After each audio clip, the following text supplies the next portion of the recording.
Olá pessoal, tudo bom? Aqui é a professora Alessandra. Então nós vamos retomar a nossa aula. E a nossa aula de hoje então é sobre fruta, fruto ou pseudo-fruto. Você sabe qual é a diferença?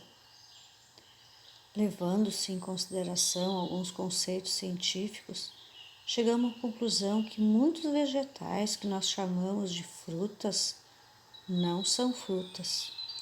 E outros que nem imaginamos que sejam frutas, o são. A fruta é um termo popular aplicado aos frutos doces e comestíveis, como por exemplo a banana, a uva, a melancia, mas não é aplicado, por exemplo, ao tomate, que também é um fruto, mas não é doce.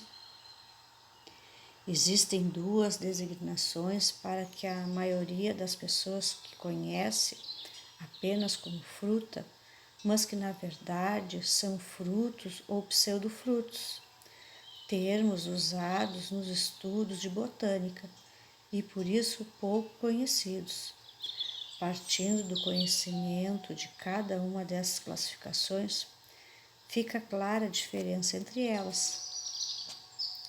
O fruto é o termo botânico aplicado ao órgão que tem função de proteger e disseminar sementes nas angiospermas, plantas que apresentam flores e frutos.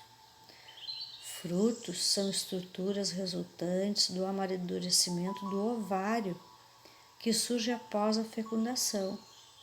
A função do fruto é proteger as sementes, enquanto elas amadurecem e depois disseminá-las. Vocês sabem como é que os frutos podem ser classificados? Nós temos os frutos carnosos, que possuem pericarpo suculento. O pericarpo consiste na parede de um ovário maduro, formada pelo epicarpo, o mesocarpo e o endocarpo, que constitui o próprio fruto, excluindo as sementes. Outros exemplos de frutos carnosos são o tomate, a abobrinha, o pepino, a azeitona e o limão. Nós temos também os frutos secos, que apresentam o pericarpo seco. Exemplo desses frutos secos são o feijão, a soja, o girassol, o arroz, as nozes e as ervilhas. Vocês já ouviram falar em pseudo-fruto? Vocês sabem o que significa a palavra pseudo? Pseudo significa falso. Então, falso fruto. Então, os pseudofrutos são estruturas carnosas que não se originam do ovário da flor, mas de outras partes florais. Por exemplo, nós temos pseudofrutos simples, formados a partir do pedúnculo ou do pedicelo floral. Um pseudofruto bastante conhecido é o caju. A parte suculenta que comemos do caju se originou do pedicelo da flor e a parte que originou do ovário é a castanha do caju.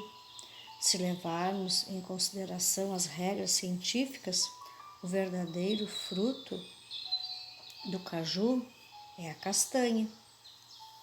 Nós temos pseudofrutos também múltiplos, formados a partir da agrupação de vários ovários.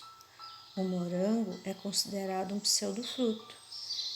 Dessa forma, o morango, chamado de fruto agregado, pois ele se origina de uma única flor com vários ovários.